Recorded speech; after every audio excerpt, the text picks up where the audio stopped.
One pro-critical race theory teacher in Rhode Island putting her finger on the scale, it appears, by enticing students to testify on an anti-critical race theory state bill.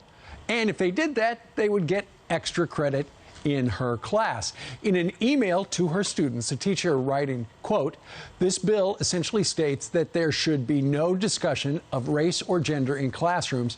If you are a student in my class, you will receive 5 points on your next unit test if you decide to testify and provide me with your written testimony."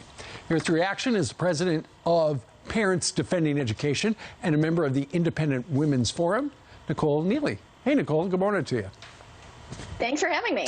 Okay, so it sounds like she's just trying to get students to testify either way, but didn't she first show the students what she was going to say to the committee?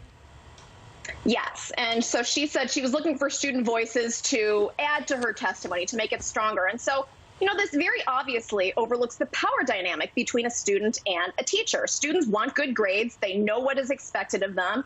And so, yeah, wink, wink, yeah, we'll give you what you want, Miss Teacher.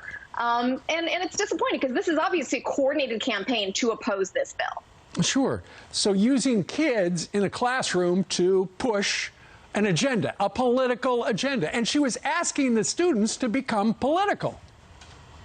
Yes, there was a hearing, and actually dozens of students testified or signed up to testify, which actually forced out speakers from across the country who wanted to testify in support of the bill.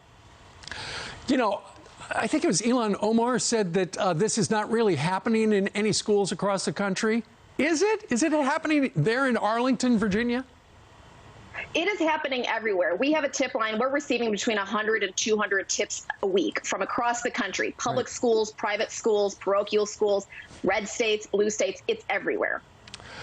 And why should parents hear about this and say, hey, I don't think I'm comfortable with that? Or they might say, hey, I'm okay with that.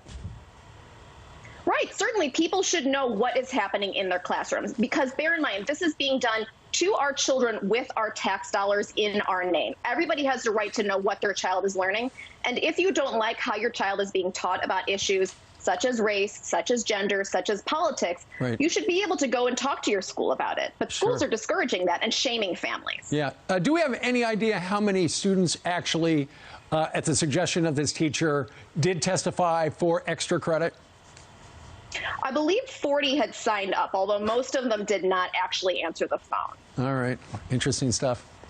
Well, I think we did ask for a comment from the school. I have not heard back from them yet. All right. Nicole Neily, we thank you very much for joining us from Arlington, Virginia. Thanks, Nicole.